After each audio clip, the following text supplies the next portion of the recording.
I'm Carol Looper. I'm a member of CMC's Board of Trustees and very happy to see you all here on this Columbus Weather Day. Today's forum, Franklinton, From Bottoms to Boomtown, is presented with support from the Robert Weiler Company and Casto, each one represented here by many guests today and many associates. Please help me thank them.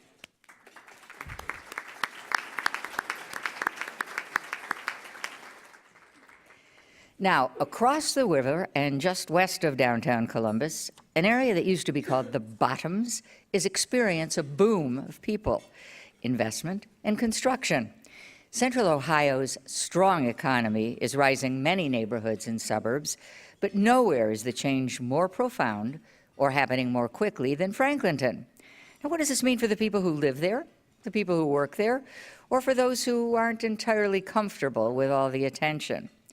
Please welcome our speakers, former head of the Franklinton Development Association, now principal of Sweeney & Associates, Jim Sweeney, President of Mount Carmel West and Grove City, Sean McKibben, founder and managing partner of Hatch Partners, LLC, Christopher Celeste,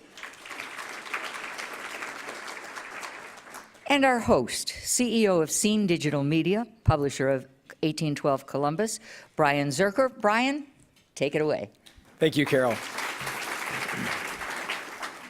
So the story of Franklinton, I think the title says it all. It's Bottoms to Boomtown, which is this story of change and in the middle of change, and a change that is affecting a lot of individuals, and the visualization of it's huge. We can look out here and see a town that many years would not recognize 20 years ago. I was trying to think about like a novel way that I could introduce this sort of change topic myself, but the reality is I'm not from Franklinton. I didn't grow up in Franklinton. I'm a Columbus now resident downtown, but a bystander. But I did reflect on a moment when I was a kid, and the area behind our house was mostly a forest. It probably was really small, but I thought it was huge. And we would build forts and hang out with our friends. And then one day, the construction came in, and a new house was being built. And I remember thinking, wait a second, like that's not allowed to happen. That's my area, right? That's my place where I'm learning and hanging out with my friends. I felt completely helpless, which I totally was at like 6 or 7 years old, completely incapable of stopping the construction. And look, as it turns out, the house that was built there had 3 kids who became great friends of mine. But a lot of people feel helpless when this change is happening. There's so many dynamics that most of us either understand or don't understand. And so hopefully today, what we'll bring out to you is some of the stories, some of the experiences that the people of Franklinton, the organizations involved, and the many stakeholders can share with you. So, Jim, you are Mr. Franklinton. So let's provide a little bit of history. I found a fun fact for myself that Mr. Sullivant named Franklinton as paying homage to Ben Franklin. So I don't want you to give a history of Franklinton all the way back that far, but if you could maybe take a minute or two and tell us a little bit about your perspective on the last 20 years of Franklinton, what that has looked like then and what you see as it's happening now. Sure, thank you. I was hired by the Franklinton Development Association, which is a community development corporation, now called FUEL. I forget what the FUEL stands for at the moment. It's a community development corporation made up of people who live in the neighborhood or have some stake in the neighborhood. So neighborhood stakeholders like Mount Carmel and others like Bruce Warner here in the audience brought me on to direct the organization and try to grow it in 2002. That date is important because the flood wall, the Franklinton flood wall, was completed in 2003, and the expectation was that there would be a boom at that time. There was a lot of, the flood wall was sort of announced at a period in Columbus history when a lot of neighborhoods were really coming on. You could say gentrifying, I don't want to get into that exactly, but, Short North was just becoming a thing. German Village had happened, Italian Village was starting, and a lot of people thought Franklinton, as soon as that flood wall got done, would be boom. What they didn't really count on was how long the sort of divestment had had sunk into the neighborhood, and so the values were pushed so super low over so much time during the floodplain era that nobody really wanted to take a chance at that time.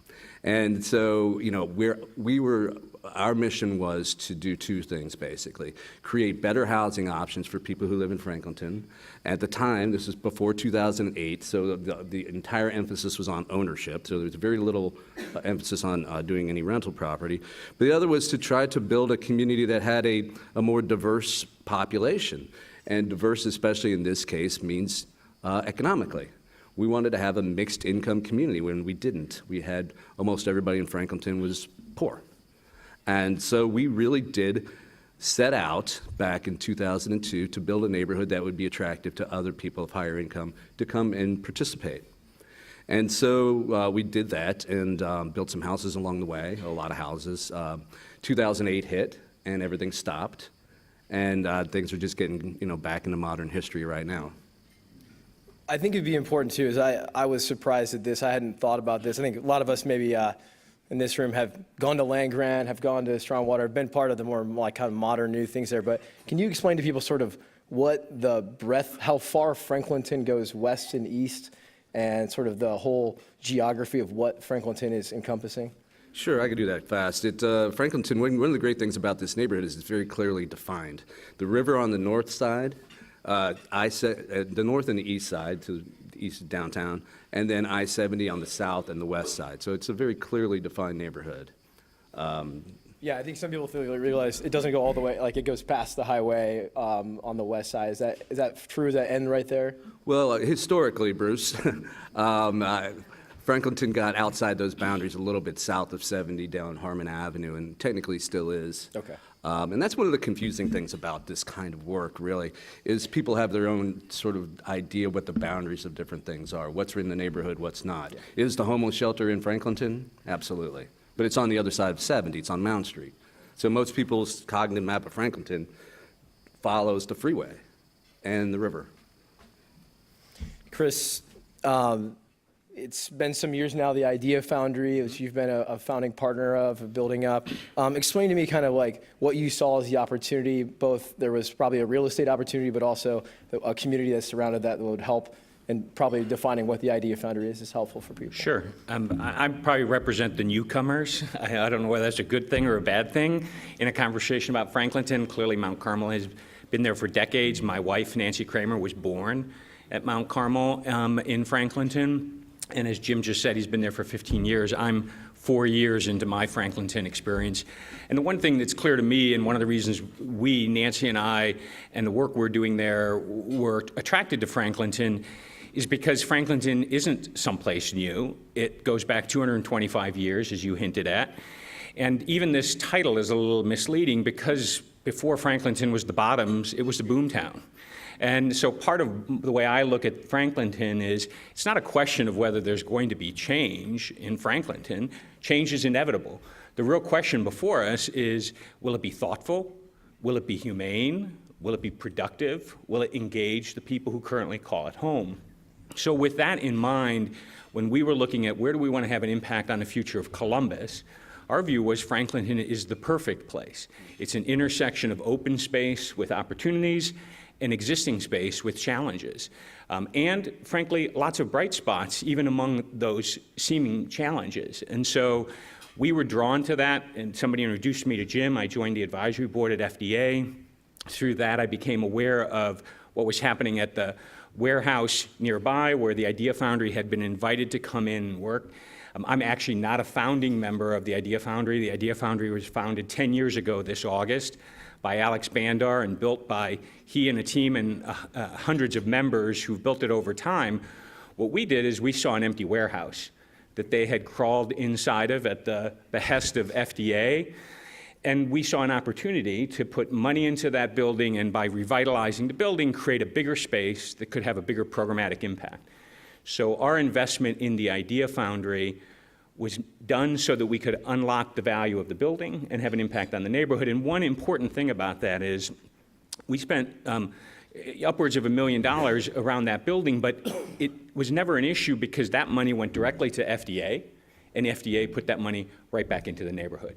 So one of the really interesting opportunities was it was this chance to be a social entrepreneur and make an investment in the neighborhood that you knew stayed in the neighborhood. Now, the Idea Foundry is designed to try to invite people into it with an open public lobby, with now a coffee shop, things we're trying to do to activate that particular part of the neighborhood. But it's on the eastern edge of a neighborhood that you said is quite big, and we recognize we have a responsibility, maybe even sort of, I'd think about it almost like a penance as a developer, to come into the neighborhood and say it's not enough to stay in our footprint. We have to think about the entire neighborhood we inhabit. So that's how we came into Franklinton 3 years ago. That's certainly the mindset we're trying to bring to some of the projects we're engaged in. Yeah, that's great. Thank you. Sean, big visual presence, Mount Carmel's there, changing presence there. Talk about sort of the history that Mount Carmel has and what it's thinking about the future. Sure. So we've been privileged and proud to serve the Franklinton community for over 130 years. This was the initial establishment of the mission and ministry of the Sisters of the Holy Cross. So there's a lot of great things going on throughout our health system history. Obviously, we've expanded a lot. When we look at the Franklinton opportunity, we're investing $46 million in what we feel is a different future of healthcare. The major components of the campus will be expanding a number of our very successful social outreach programs. We invested in the Healthy Living Center. Amy Peacock, our director, is here with us today. It was a program and a center to focus on wellness, to focus on prenatal care, to focus on better eating habits and creating a healthier community. We've been tremendously successful. We've had 50,000 visitors in just over 4 years. We've had 200 community partners. So we've had a tremendous amount of connection. And when we really looked at our expansion project in the Franklinton community, we really wanted to build it around the community needs. We certainly want to partner with everyone in the community. Brian, I think when you talked about change and sometimes how difficult that can be, I think the key is engagement. And when we went about developing our plan, we had over 100 people, 40 key stakeholders were interviewed in a community engagement process that produced 13 key themes. Some are themes that Mount Carmel will continue to own and operate, if you will. Some are shared visions, and others are going to be where we're going to have to look for partners in the community. I think another asset that we have on the campus is the Mount Carmel College of Nursing. Many people don't know, but it's the second largest nursing program in the state of Ohio. That's the state, so we have a huge opportunity. If any of you are looking for your children to procure jobs, nursing is where it's at right now. There's a tremendous demand for nursing, and right now the college is landlocked. So as part of our vision, we'll be expanding the Mount Carmel College of Nursing. We had the opportunity to speak to a number of our college students, and they want much more of a campus-like presence. So we'll be looking to build upon that. They want more amenities on campus. So we're very excited. A lot of our social programs will continue to stay on the campus. A lot of the investments that we've already made in the community will be continued further by our new expansion plan. So we're very, very excited. And like I said, it's been a great community partnership, and we've really appreciated the value, the input and the value that everyone's provided. Many people are in the room today. Thank you. That is really interesting. I think you brought up community engagement and interviewing stakeholders and hearing those opinions. How do you continue that on instead of it just being a one-time sort of, we're making a change, how do we impact that? How do you continue that dialogue, or what are you guys trying to do with that? Sure. So we've had two major conversations with the community. At first, when we made the announcement in March of 2015 that we were going to revitalize and transform the campus, we had a community engagement process where we involved those 100 people. And then we had a land planning process. It's one thing to involve ideas. We actually got over 200 ideas, and that's why we had to distill them down to 13 themes, but then we had a land planning process where we engaged EDGE, who did the West Franklinton project, along with Smith JJR out of Detroit, Michigan, who's had a lot of national exposure related to these projects, and they once again engaged the community related to that. So I think our commitment certainly is very strong. We've continued to involve in the community. So the answer is you need to continue those dialogues. As I said, we've got a lot of visitors into the Healthy Living Center. Our college board is very engaged in the community as well. We've got a number of community outreach leaders in the room today that continue are out in the community evaluating community needs and connecting. So it will be an ongoing process. It's not a static process by any means, but it will be an ongoing process, and we look forward to hearing feedback from you as well in the audience. Jim, I think I've heard, there's some fear that goes through the residents, through community members about, hey, this is changing. It's going to move people out. It's going to push people out. Can you talk about the fears you hear of, maybe how that in community engagement is being done through the city or through other organizations? Well, there is a lot of fear about that. There's also resentment. That there's discussion about East Franklinton and West Franklinton. 315 splits the eastern third of Franklinton from the western two-thirds. And that's just a fact of life. I mean, other neighborhoods where that has happened have identified as two separate neighborhoods on both sides of the freeway. I mean, put it out there one time on Columbus Underground and asked, what neighborhoods actually have a freeway that run through them that identify on both sides? The answer is Milo Grogan, as it turns out. I hadn't thought of that, but, and Franklinton. So, there is a certain amount of resentment that, there was a moment there, when the feeling in the neighborhood switched from a sort of isolation, desolation, abandonment to, oh, this thing really is going to move, we're going to be part of something. And then the next moment after that was, why are they only talking about the property that's right up against the railroad track or part of downtown, and why did they rename it East Franklinton? And is it a way to exclude us from anything good that could happen down here? In fact, the name East Franklinton comes from 1968 when the freeway was put in, was the first time it was used, and it's in all the documentation, but nobody ever really reads that stuff. So, and I mean documentation, I mean the land use plans. And the 2003 land use plan spells it out pretty clearly. This part of the neighborhood should develop differently. But there, there is the feeling among the residents, I think, and this is just my opinion, there's been no data accumulated to bear this out, but there's a general feeling, I think partly driven by media reports of, things like somebody wants to rent an apartment, lease an apartment for $1,200 a month, which is really, really high for Franklinton. The Dispatch writes a story about it, and all of a sudden, everybody gets up in arms. I'm not saying it's not happening, but it gets a bit of a frenzy in the discussion at the bar. It turns into a giant gentrification. It scares the hell out of everybody. I'm not saying it's not happening, but I don't think it's as bad as people think it is yet. It'll head that direction for sure. And the way, what do you do about it? You plan for it, and I think we have planned for it. You build as much affordable housing as fast as you can. Unfortunately, the resources to build affordable housing are limited and highly competitive, and it does require a pretty strong community organization to be part of it. It helps a lot to have a big institution in the neighborhood like Mount Carmel, especially one that has a lot of land that's going to have to be redeveloped here pretty soon. I think a lot of affordable housing could be part of that. I've been part of the conversations that Sean has described, some of them, and have been advocating and will advocate right now that a lot of that land be dedicated to low-income housing tax credit projects done by neighborhood organizations like Fuel or Integrated Housing and some other local partners, Homeport. And let's get everybody on this together. The houses that we were part of, that I was part of at FDA, got done through partnerships, through big partnerships, some with private developers, some with nonprofit developers.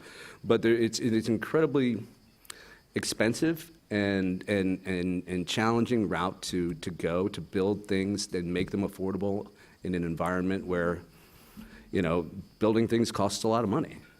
But the way to do that is through good partnerships and talking to each other.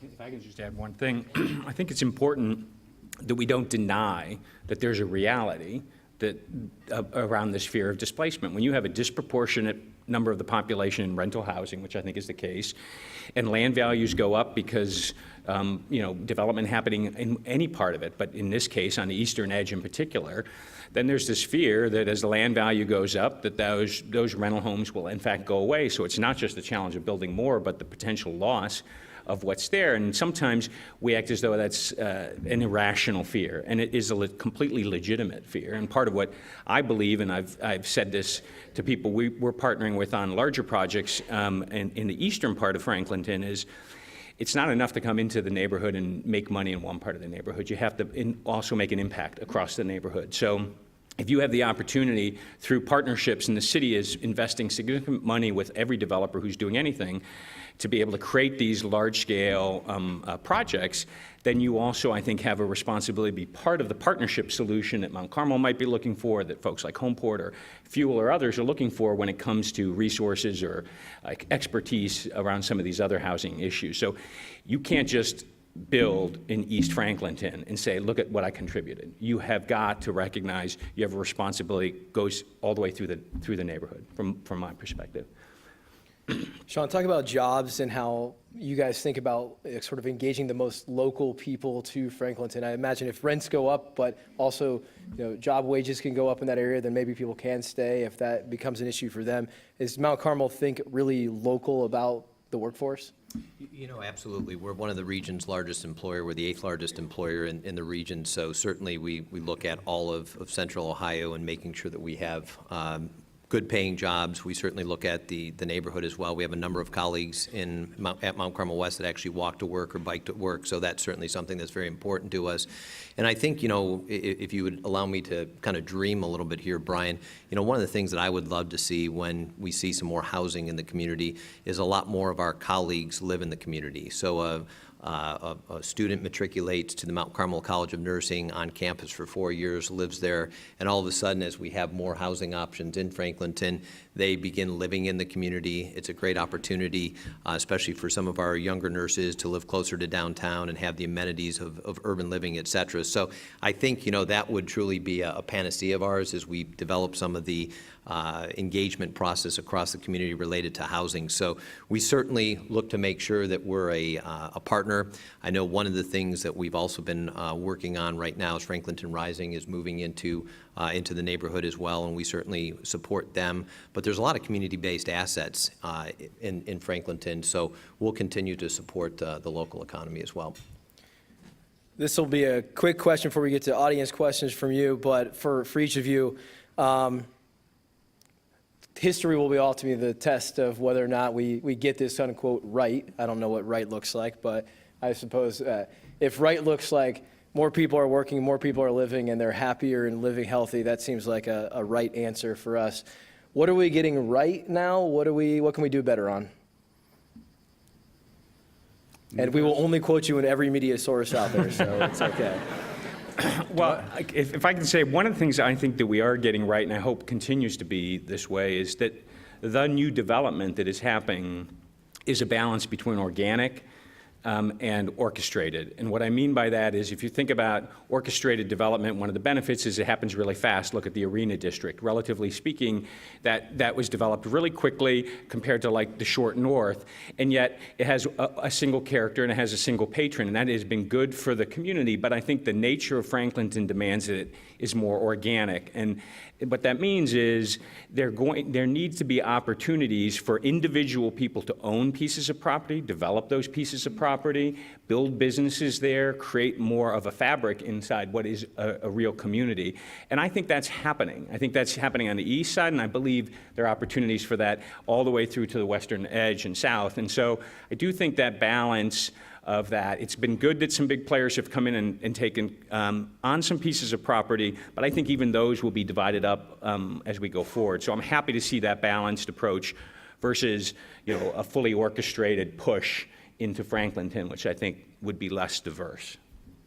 I think the collaboration is key as well, Brian. There's no shortage of people in the community that truly want to collaborate. So as we look upon our vision, we're talking to a lot of key community stakeholders. So I think in order to get this right in your terms, you really need to involve and engage the community. So that partnership has been so valuable to us throughout the community. So if we can continue to collaborate, if we can continue to partner, I think that there's a huge probability that we're going to get this right. I think we are fortunate in Franklinton that, in a way, we've come on all at once. That flood wall got done. Before the flood wall was finished, it was not possible to build there.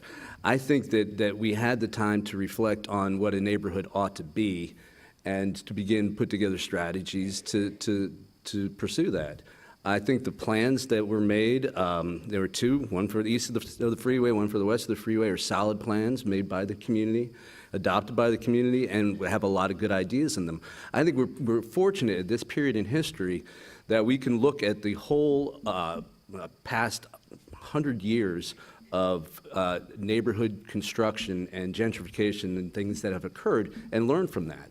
I think, we are aware of where we could fall down, and we're now able to, just the fact that we're talking about this so much shows that we're aware of this gentrification that could happen. I think has not happened yet, but could happen if we're not careful about that. I think we're lucky in that regard. Well, none of you guys said what we could improve on, so I guess I'll leave it there. But so on that topic, Jim, of gentrification as it is, what will we know? Is there a moment where, it's not like we're taking a test every semester and checking in to see if we've done it well. So this is all fluid and it's going to happen. When do we check in to know if this is going well or not? I really don't know the answer to that. Soon, I hope. I think some analysis needs to be done by somebody to look at, are people actually being displaced from the neighborhood? We looked closely at, has anybody actually been displaced so far from construction that's occurred? The answer is no, I don't think so. But it's not possible to know that information at this point. So I can't say what exactly that looks like. It's an ongoing discussion. Do any of you think there's a unique reason why Columbus might get this right over another city? We're pretty new. This has been done before, as you mentioned. So is there something unique about Columbus that will help us be more right than anywhere else? So I'm not from Columbus. I'm originally from Cleveland, Ohio. So when I start putting I hope family and friends are not watching, but when I start putting some comparisons, I think they get great ratings in Cleveland, so they're definitely going to see this. I think some of the parallels is the political climate here is much more collaborative. Everybody from the county to the city.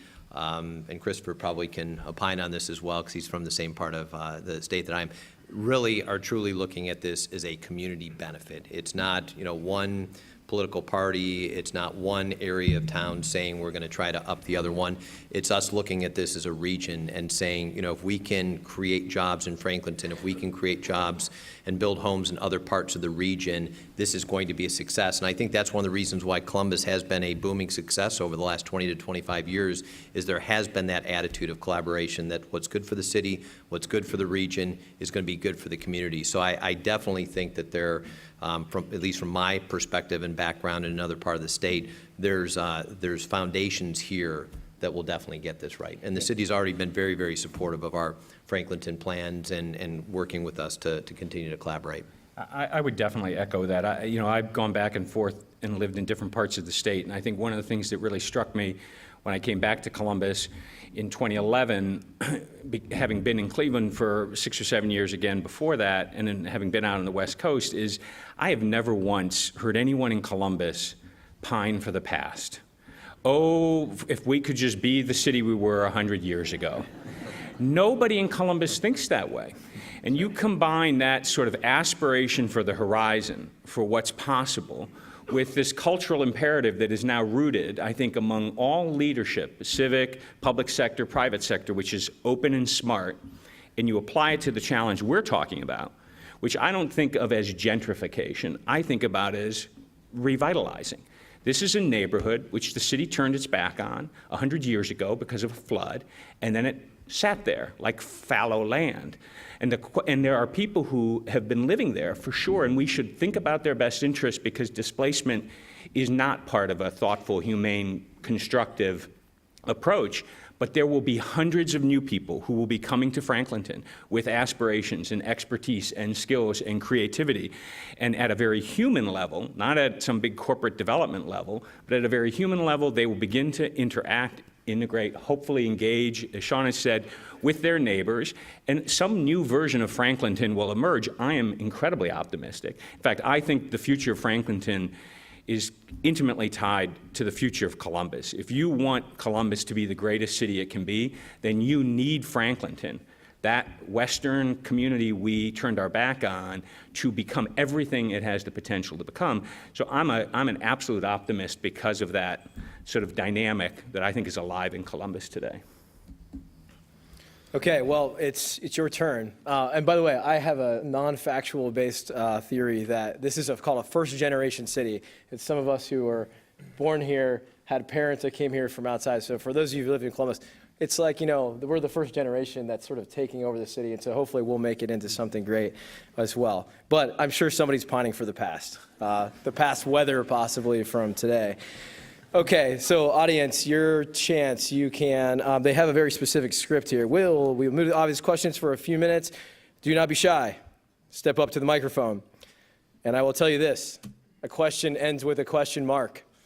That means if you begin to give an opinion, we will know that there is not a question involved. So, someone can step up and ask the first question, or I will continue to do so. It's a good discussion. I'm Tony Guglielmato. As we look at the short north, everybody loves to go down there and have dinner, and those that are fortunate enough to live in that area really enjoy it. Can you think of any things that have happened in the short north that shouldn't be duplicated in Franklinton? Well, the easy answer is parking. But I think the smart city people in the room or in the city would say that won't be an issue in 20 years when kids don't get driver's licenses and we're picked up and dropped off in different ways. But personally, I think the short north is a very interesting parallel for how Franklinton can develop a mix of residential and commercial endeavor, although I think Franklinton has the ability for more of a downtown feel because it's going to spill, I think it's going to spill right through the peninsula and westward. But that's one thing from the short north. I don't personally see much comparison to the short north in Franklinton. First of all, the short north is very linear in nature, right? It follows High Street. Broad Street through Franklinton is not like High Street through the short north. It's more like High Street through the Brewery District or German Village. It's the edge. It's still obviously a very important corridor, but it's not the focus area. And the other difference with short north is they started with a really good building stock. Unfortunately, Franklinton, because of the floods and because this is Columbus, has lost a lot of buildings over the years. And so, and we can use that to an advantage also. There's real value in new buildings, especially if they're done in a creative fashion and to the proper scale. And to speak to the parking issue real quickly, we want a parking problem in Franklinton. We don't want parking lots. If you don't want to like walk from any distance or ride your bike or take an Uber or park a little further away, then don't come. We want a future neighborhood where people don't base their decisions on whether they're not going to get a parking space. Jim, I don't know, man. It's not like a promote. Don't come if you don't want it. Well, this is the Bridge to Nowhere neighborhood, remember? That's true. And we just kind of gave that the middle finger and said, if you don't want to come to nowhere, don't. We don't need you. Next question. Yes, sir. Roger Blackwell. The question I have is about displacement. And maybe this is an opportunity to prevent the displacement that often occurs with gentrification. And I'm familiar with the Refuge on Sullivan Avenue and what they have done to get people back into the workforce by treating addiction issues very effectively. And the School of Nursing seems to be that, and an ideal factory too. Are there other programs to help the poor people become prosperous enough to not be displaced? Any organizations or programs that are happening? Or maybe have some other good examples of that? Yeah. So one of the huge challenges that our community is facing is behavioral health, substance abuse. We're actually partnering on a joint venture that will actually quadruple the size of the behavioral health services or the inpatient beds that Mount Carmel has. It's about 8 miles from our current location. Other things that we have been doing right now in our emergency department, we have peer collaborators in the emergency department to help those individuals that are afflicted by substance abuse substance abuse and getting them back, number one, so they can beat their addiction, but number two, start looking for job prospects for them in the community. We've been also very focused on the Project Dawn initiative, which focused on the naloxone to make sure that people are not dying from these overdoses. So I think it's a community epidemic right now. It's a national epidemic. I think that there's been a lot of things we've done with the Franklin Public Health Department. We're not there yet, but I think to your point, number one, getting these patients out of their addiction, and number two, getting them back on their feet where they can work is something that is key to our future. And we're certainly looking for any organizations that want to partner with us on this. I think this is a community-wide opportunity to solve this challenge. Yeah, there's a lot of resources out there that I think show light on the many organizations that are helping out there. And what's cool is that there's new ones emerging. There's ones with one or two people, grassroots, and ones that have been established for a long time. So Jim can probably point you afterwards in other directions to find those resources. Well, yeah, I was going to mention there are a number of really great nonprofits doing really amazing work in Franklinton, like the real hard, in the trenches, frontline stuff. My organization, we just built houses. We've tried to participate in a lot of different things, but the real hard work to me is done by like Gladden Community House and Lower Lights Ministries and Integrated Services. Where Franklinton is it's a neighborhood that is home to some of the poorest people in the Midwest, really, or in the country. Median household income is less than $15,000.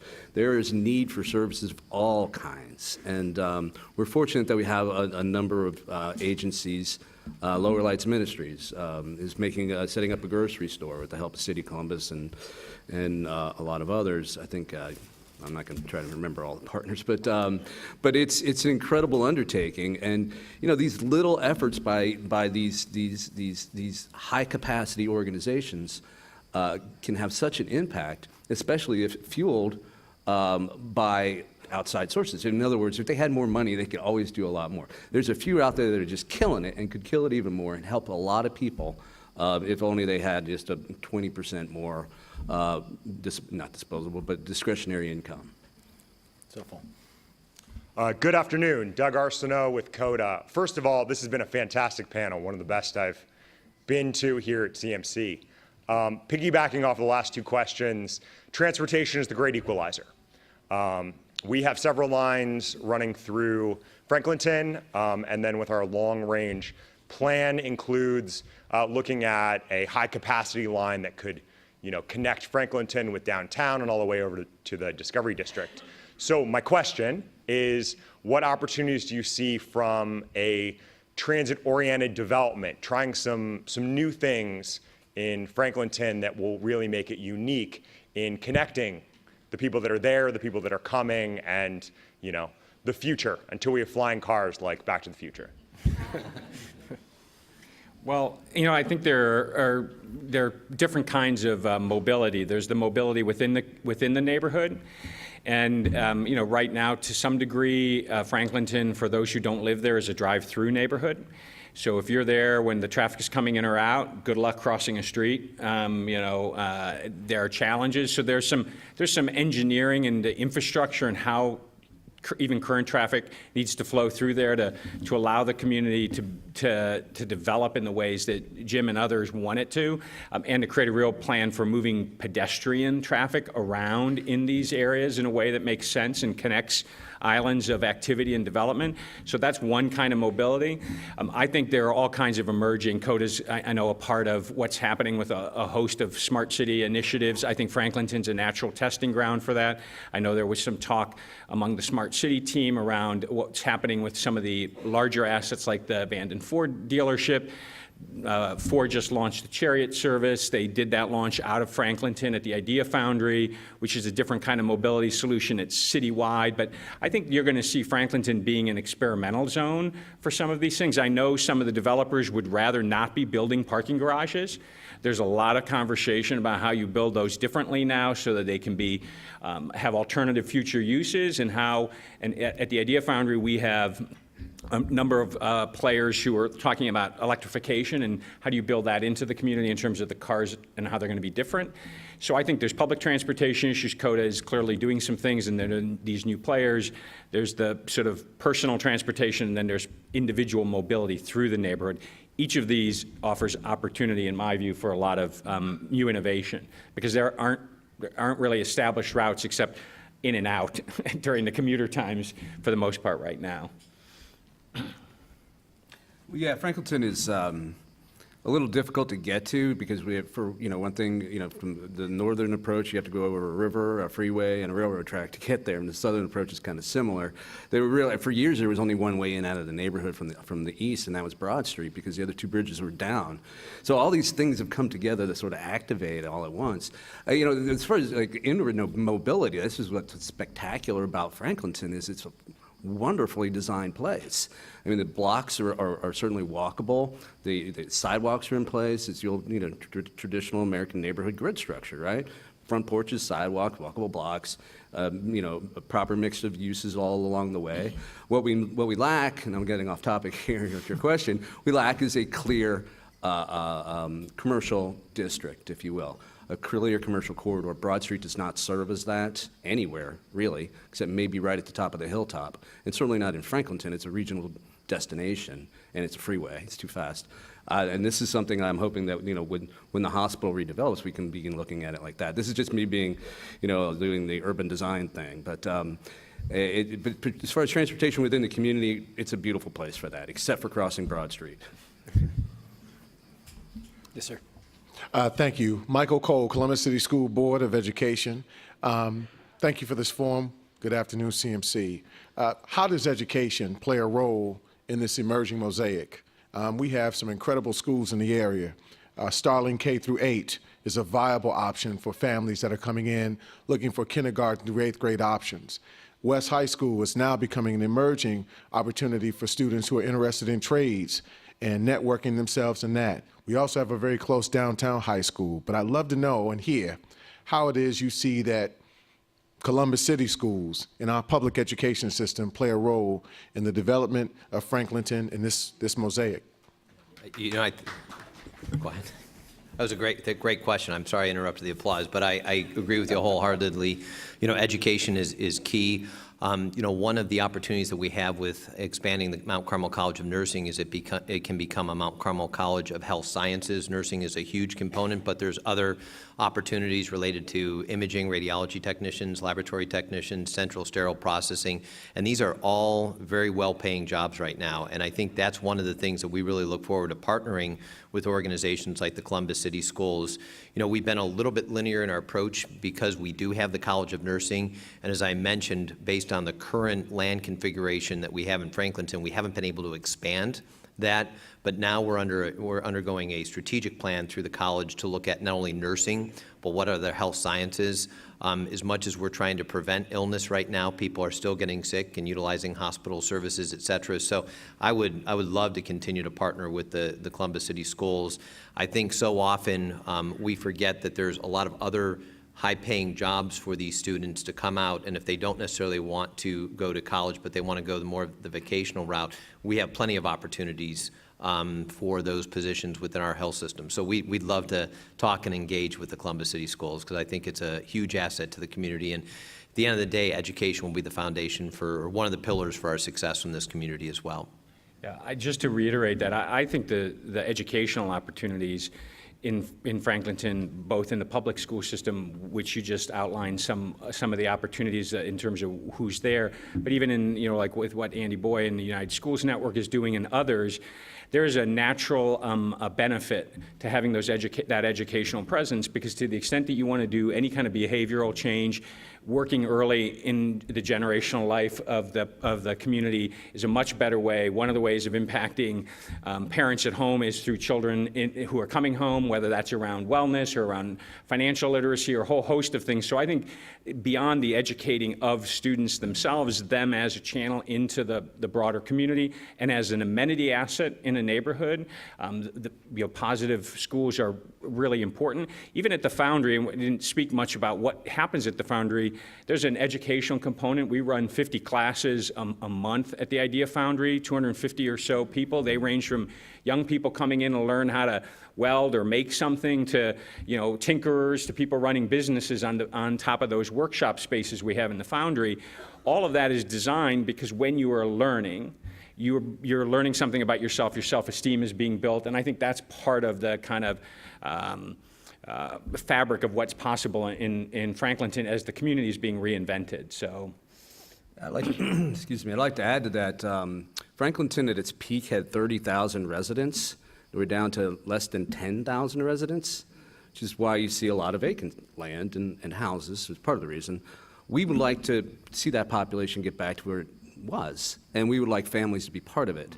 And so, so the school question is a major one, and we're super happy to have a couple of really good charter schools in the neighborhood now, especially the United Schools Network, which is just killing it. I mean, they're really a great school, and they have 2 locations in Franklinton now, and they're rehabbing the old buildings too, the old classic institutional school buildings. They're rehabbing the one on Dana Avenue, and it's a wonderful project. Just one other thought. I recently saw a speech given by Ginny Rometty, the CEO at IBM, and she talked about, we used to think about blue collar and white collar, and she talked about new collar jobs. And the idea of a new collar job is you don't get to it through the typical path. To your point, we may be sending kids through programs that are 6 weeks long in order for them to be ready for a job that's waiting for them straight out of high school, or adding a year to high school and having a 5-year path to something in the community. We just need to change our mindset about what it takes to prepare people. And I think Franklin could be one of those places where we say we're raising sort of new collar jobs as well and paths to those jobs. Thank you. Yeah, that's probably the most important thing that could happen in Franklinton. Sir. Good day. My name is Peter Kocha. I grew up in the Bottoms before we moved to the Hilltop. And I occasionally drive through the old neighborhoods, both on the Bottoms and the Hilltop. I have a question as it relates to 2 locations, which are probably eyesores, would be considered eyesores right now, and they also relate to the issues of jobs and the east-west divide. The first one is the old Cooper Stadium site, and just recently read an article in the Dispatch about how things have really fallen behind schedule there. And I know that when that was first brought up several years ago, it was mentioned as a potential for a number of jobs for people who lived in the Bottoms or in Franklinton.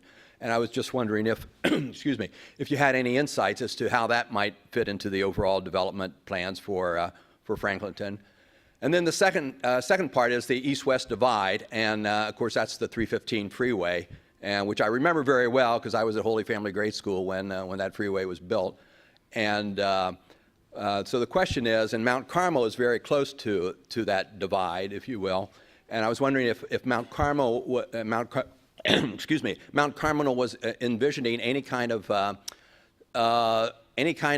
development there that might try to serve as a unifying factor between the east and west. And obviously the eyesore that comes to mind is the old Graham Ford dealership there. So just would appreciate your thoughts on both of those points. So maybe I can start with the second question, and Jim, if you want to take the Cooper Stadium. So the Graham Ford site is for sale. We obviously don't own that property. We know that it's a crucial piece right next to our organization, and we certainly want to talk with the city, or we've been in talks with the city. We do not plan on purchasing that as part of our development. Currently, we think we have enough land for the things that we want to do. So I think that is going to be a key to the development. One of the things I know was brought up earlier about parking. We have 2,200 parking spots on our campus. Not all of those will be in use. So we definitely think that the parking garages can be a huge catalyst to some opportunities within the area, but we don't have any plans per se.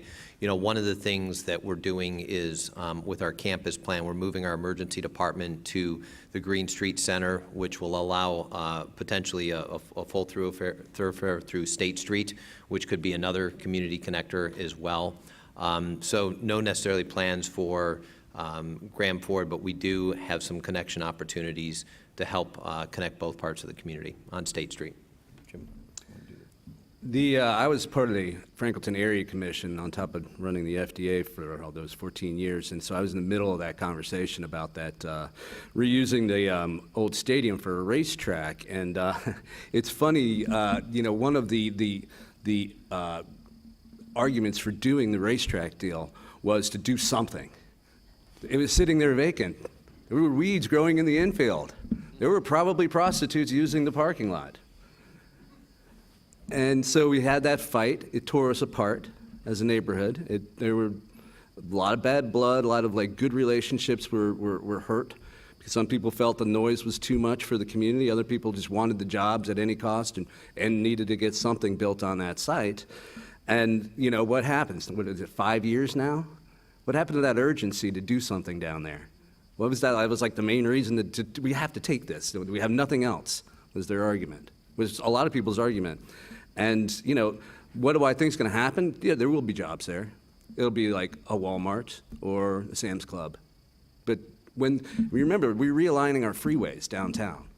That site sits at the confluence of I-70 and I-71. When that section gets finished and the new ramps are put in and everybody knows when the dust settles, that's going to be an amazingly spectacular site. So yeah, there'll be jobs there. Wait for the freeway to get done and expect them to be retail. Great, we have time for one more question, guys, so Something more optimistic. go ahead. Hi, my name is Esther DeBusk. I work at Ohio State, and I'm a Franklinton resident. I live in West Franklinton, right? Any Franklinton residents out there? Yeah.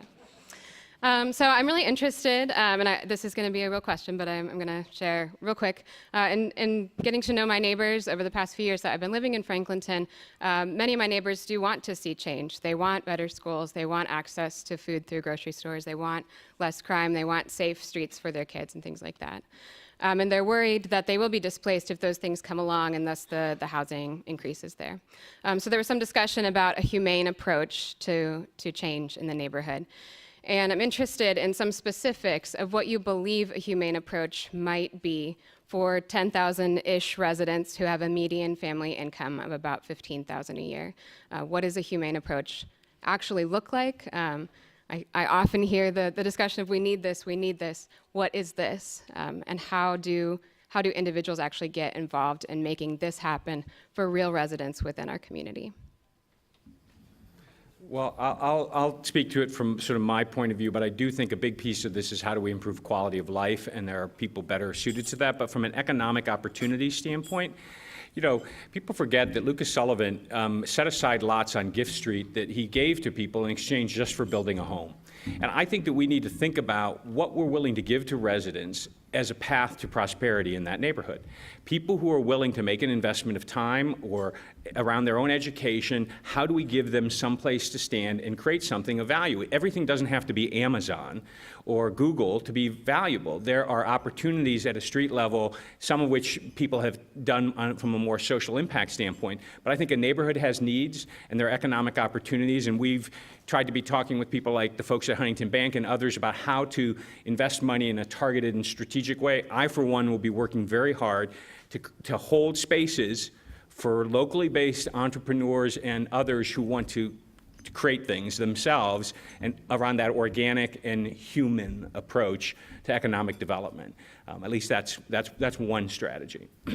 And just to add on to that, the foundation for our strategic plan for the revitalization was healthcare, education, social services, and economic development. So I think a lot of the things that we're proposing certainly satisfy that. I think the other huge opportunity that we have is purposeful green space, which we'll be bringing to the community. So I think if we can do all of that, it's definitely going to be a catalyst for continued growth in the community and satisfaction by the residents.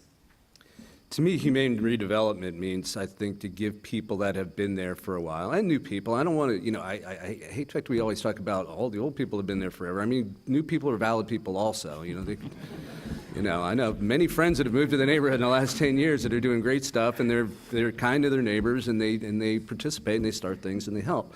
But to give people an opportunity to own the place. I don't mean literally, I do mean literally, but I also mean figuratively. You know, part of gentrification is cultural gentrification. You know, people feel like they no longer have control of their place, which I think is a whole like East-West Franklinton divide thing. I mean, we even have two names, the Franklinton and the Bottoms. You know, which word are you going to say? You know, it depends on how, you know, much you own the neighborhood. We need to figure out a way to convey to everybody that we want everybody to own part of this. And find ways that they can own houses too and property. There's a million different ideas on that. I always come at it from a home ownership perspective. That's what I'm trying to do. But I think like a lot of stuff that Christopher's talking about is very interesting. We could pursue a lot of different angles. Like I said, I'm optimistic that there's a lot of really smart people, a lot of really resourceful people thinking about this. We may butt heads over details of a lot of things, but I honestly think that everybody wants the same thing. I don't think anybody's trying to take advantage of anybody now. I think we want to make a good community for the people that have been there and the people who want to go there. I hope you all enjoyed today's forum, and you can continue the conversation if you people will stay a little bit in the back with coffee and cookies. I know there have to be more questions out there. You can view and share today's forum and all of our forums on CTV Columbus Television, on WOSU and PBS affiliates statewide through the Ohio Channel, and anytime on CMC's website via YouTube. Please thank our sponsors, the Robert Weiler Company and Casto.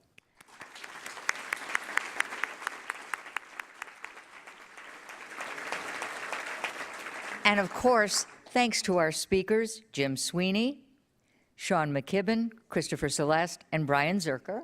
Thank you. And hope to see you at CMC also next Wednesday. Thanks for being here.